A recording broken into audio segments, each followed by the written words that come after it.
Oi, doutor, desculpa o atraso, foi um dia. Ai, deixa pra lá. Como eu disse, desculpa. Tô aqui agora. Oi, Júlia.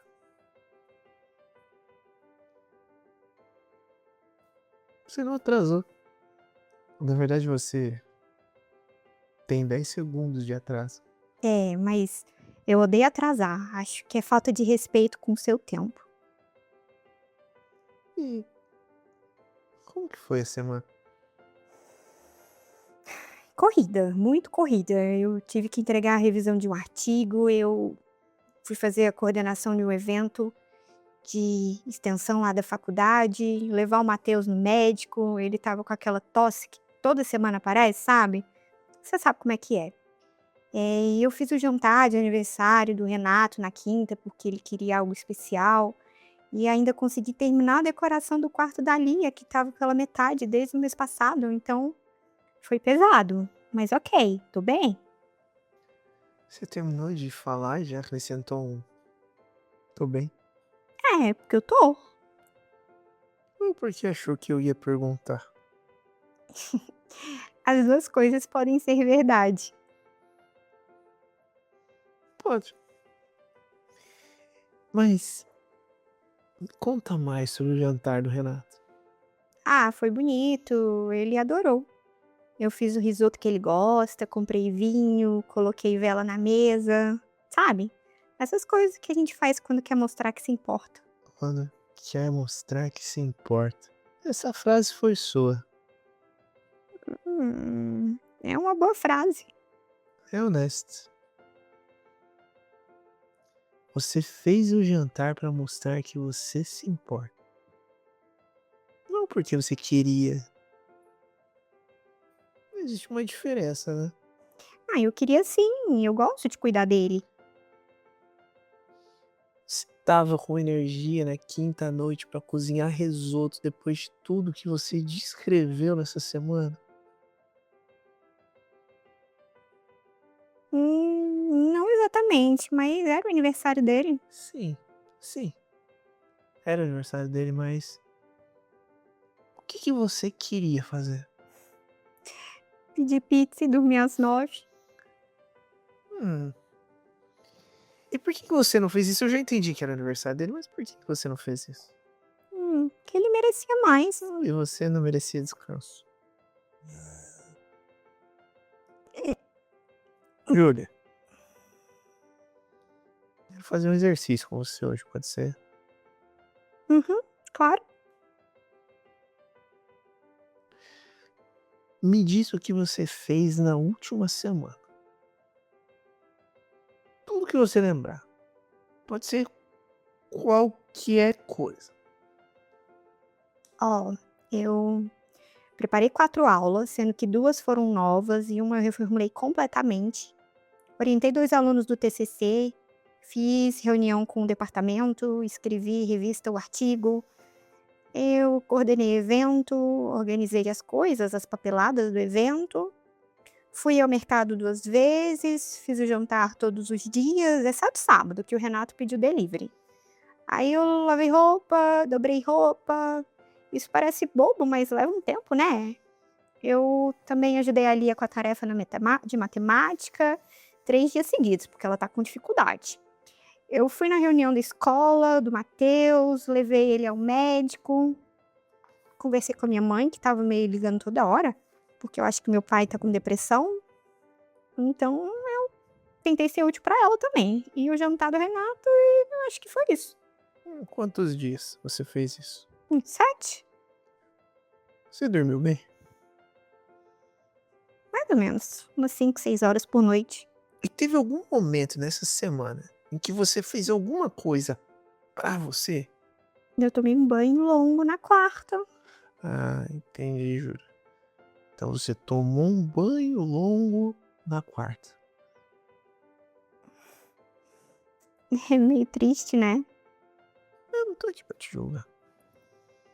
Eu tô aqui pra ver com você o que de fato essa lista representa.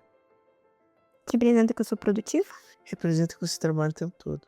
Que nenhuma das funções da sua vida tem um fim de expediente. Que você é professora das 8 às 6, mas que também é mãe quando chega em casa, também é filha quando o telefone toca, também é parceira que precisa fazer o risoto às 10 da noite com os olhos pesados.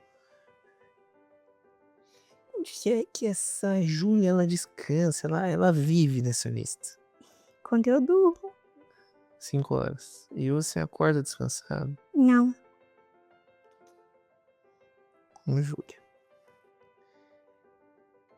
Você acorda já pensando no que tem que fazer, né? Sempre. Sempre, sempre, sempre.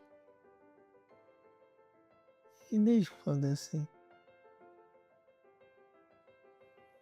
Eu acho que desde que os meninos nasceram, antes um pouco, mais ou menos. Mas desde que eu entrei na carreira acadêmica também, foi mais ou menos junto. E o Matheus tem quantos anos? 7. Hum. Então faz 7 anos. Eu entendo, ser mãe é difícil, mas faz 7 anos que você não descansa de verdade. Quando você coloca assim, Hum, parece muito, né? parece certo. Parece que é como as coisas têm que ser. Sim.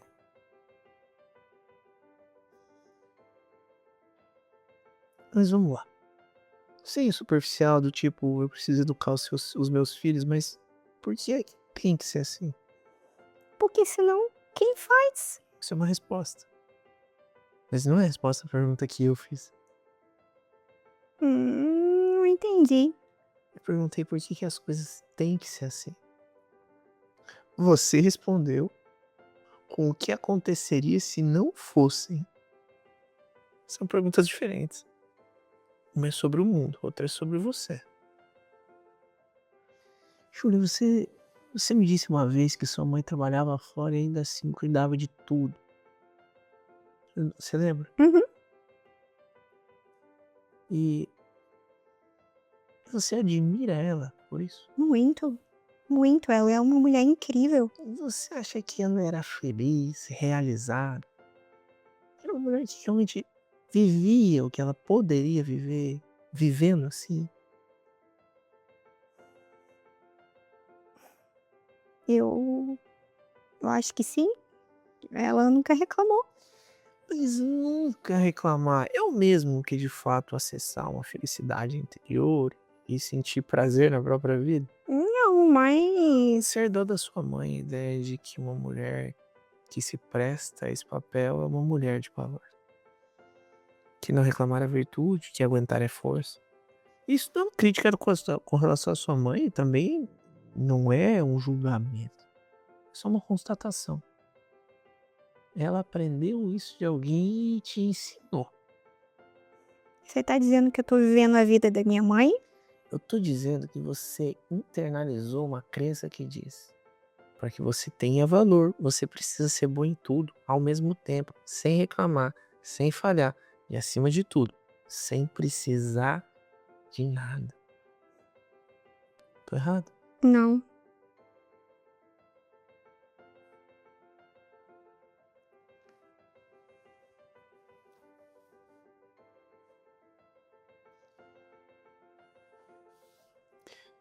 E o que acontece quando você falha em alguns desses papéis? Quando o professor não dá conta, ou a mãe perde a paciência, ou a parceira não tem energia para o jantar. Eu me cobro muito. Me dá um exemplo. Bom, na terça, a Lia me chamou pra ver o desenho que ela tinha feito. Eu estava no computador terminando uma entrega que eu já estava fazendo com prazo bem apertadinho. E eu disse: "Daqui a pouco, amor". Aí depois virou meia hora e quando eu fui ver ela já estava dormindo. Ela tinha deixado o desenho em cima da minha mesa.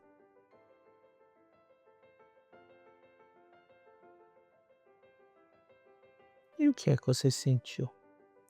Uma faca no peito. E o que é que você fez com esse sentimento? Terminei o trabalho, coloquei o desenho na geladeira enquanto ela dormia. No dia seguinte, levei o café da manhã favorito pra ela na cama, o iogurte com granola, Você compensou. e corrigi o erro. Não. Você abafou a culpa com uma ação. São coisas diferentes. A culpa não foi embora porque você levou o iogurte. Ela só ficou quieta por um tempo porque você levou o iogurte. Então o que eu deveria ter feito? A primeira coisa, sentir. Você não se permite sentir, Yuri. Você resolve. É diferente. Sentir a faca no peito, como você chamou, significa parar, reconhecer que errou, entender por que errou, o que havia de errado naquela situação, que te levou a priorizar o prazo, e aí sim refletir sobre tudo isso ao mesmo tempo. Você fez isso? Não, eu não tive Você tempo. nunca tem tempo pra você. E é exatamente esse o problema. Me fala do Renato. Eu já falei bastante dele hoje. Você falou do jantar, você não falou dele. Ah, o Renato é um bom homem, a gente tem uma vida boa juntos. Isso é uma avaliação, não uma descrição. Como é a relação de vocês agora? Ah, a gente se dá bem, tem respeito, ele ajuda com as crianças quando pode. Quando pode. O que impede que ele ajude quando não pode? Ele trabalha muito também, ele tem uma carga pesada. E você não. Tem. Ah,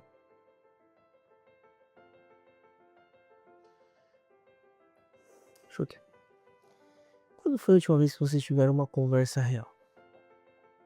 Não sobre os filhos, sobre as contas, sobre a agenda. Uma conversa que vocês falaram sobre como vocês estão. E olha, faz tempo, Meses? talvez.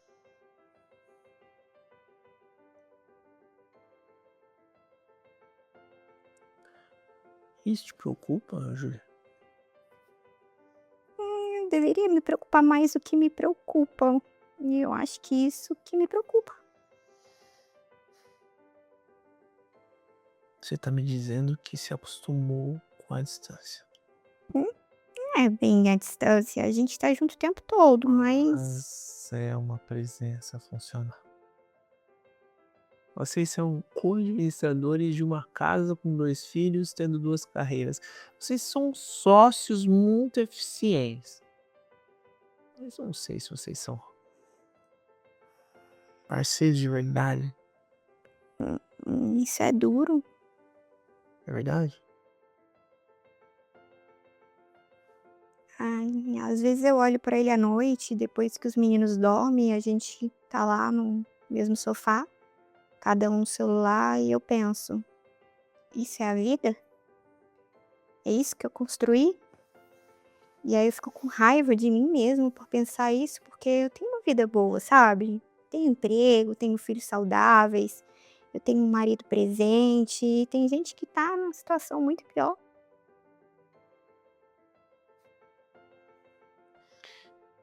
Eu preciso te falar isso. O anel chegou a cair. Mas a comparação com quem tem menos que você é uma das formas mais eficientes de silenciar o que você sente. Ah, eu não tenho direito de sofrer porque outros sofrem mais. Esse pensamento é uma armadilha. Dor não tem ranking. Solidão dentro do casamento não é menos solidão porque você tem filhos saudáveis. Eu, eu não me permito sentir isso, Eu sei. Mas a pergunta, Júlia, é por quê? porque se eu sentir, eu não sei o que acontece, parece que se eu parar tudo cai. Tudo cai ou você cai? As duas coisas são a mesma pra mim. Não são. Mas você se tornou tão central em tudo que funciona nessa família que você já não consegue mais distinguir onde termina a Júlia e começa a Má. Eu não quero ser uma máquina. Eu sei. Mas você foi se tornando uma aos poucos. E o pior, todo mundo ao redor foi se acostumando que a máquina funciona. Então ninguém mais pergunta se a máquina tá bem. Por quê? Porque a máquina sempre tá. Eu preciso te falar uma coisa difícil.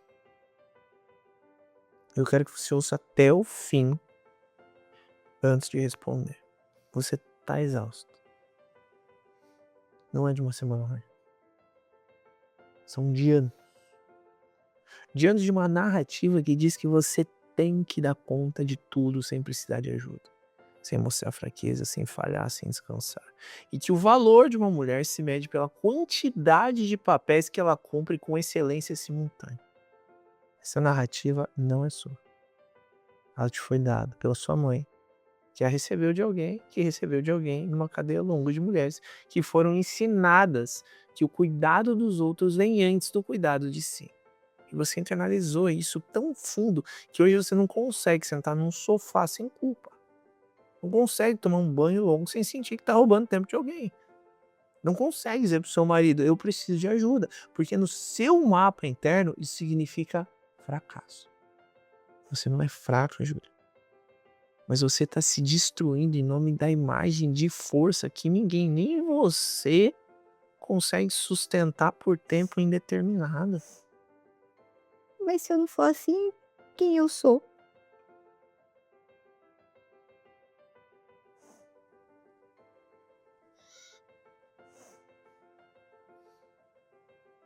Essa é a pergunta mais importante que você já me fez. E é por isso que a gente tá aqui. Eu tenho medo que a resposta seja ninguém. Eu sei. Mas eu vou te dizer o que eu observo depois de meses de sessão. Existe uma Júlia debaixo de toda essa performance que eu nunca vi inteira. Ela aparece em fragmentos. Quando você ri de um jeito que não parece calculado, quando você faz uma observação sobre o livro e os olhos acendem diferente, quando você descreve seus alunos com um calor que não tem nada de obrigação, essa Júlia existe. Ela só tá sufocada. Como é que eu faço pra respirar? A primeira coisa e a mais difícil é parar de fingir que você tá bem quando você não tá. Não pra todo mundo, mas pro Renato, pra você mesmo. Uma mentira que você conta no espelho acaba virando uma verdade com o tempo. E você começa a acreditar que tá bem. Quando às vezes você não tá, isso é muito perigoso. Mas e se eu mostrar que eu não tô bem e as coisas desandarem? As coisas já estão desandando. Ju. Você acabou de me descrever um casamento que se tornou uma sociedade. Filhos que recebem só o que sobra da sua energia. Uma carreira que você sustenta no limite. Isso não é uma vida que tá bem. Isso é uma vida que tá de pé por força de vontade. E a força de vontade não é infinita, ela é um músculo. Você vai quebrar em algum momento. A questão é, você quer escolher quando e como parar de respirar ou prefere esperar o corpo, o casamento, você mesma te dar esse aviso de um jeito que não vai ser gentil? Você não é exatamente reconfortante, André. Não é o meu trabalho. E qual é o seu trabalho? Hum? Virei cliente agora. Meu trabalho é te ajudar a enxergar o que você não consegue ver quando você tá no meio da tempestade. E hoje você tá enxergando. Isso é difícil e é necessário. Eu quero que você faça uma coisa essa semana, Júlia. Só uma. Tô ouvindo. Uma noite. Quando as crianças dormiam. Antes de abrir o computador ou o celular. Você vai sentar com o Renato. E você vai dizer uma coisa verdadeira. Não tô bem. Não foi uma semana corrida. Algo verdadeiro. Pode ser pequeno.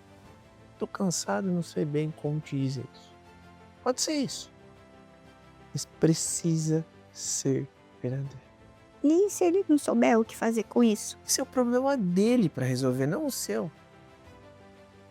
Você passou anos protegendo as pessoas ao seu redor das suas próprias necessidades. Isso não é generosidade. É um modo de controle. É péssimo, mas é verdade. Você controla como as pessoas te veem quando não mostra que precisa de nada. Isso te isola, Júlia. Eu nunca tinha pensado assim. A maioria de nós não pensa. É mais fácil chamar tudo isso de cuidado. Tá, uma coisa verdadeira. Uma, sem esperar a reação certa. Sem já ter que dar o próximo passo planejado. Só quero a verdade, Júlia. Até semana que vem. Semana que vem. Doutor, obrigada. Mesmo que doa.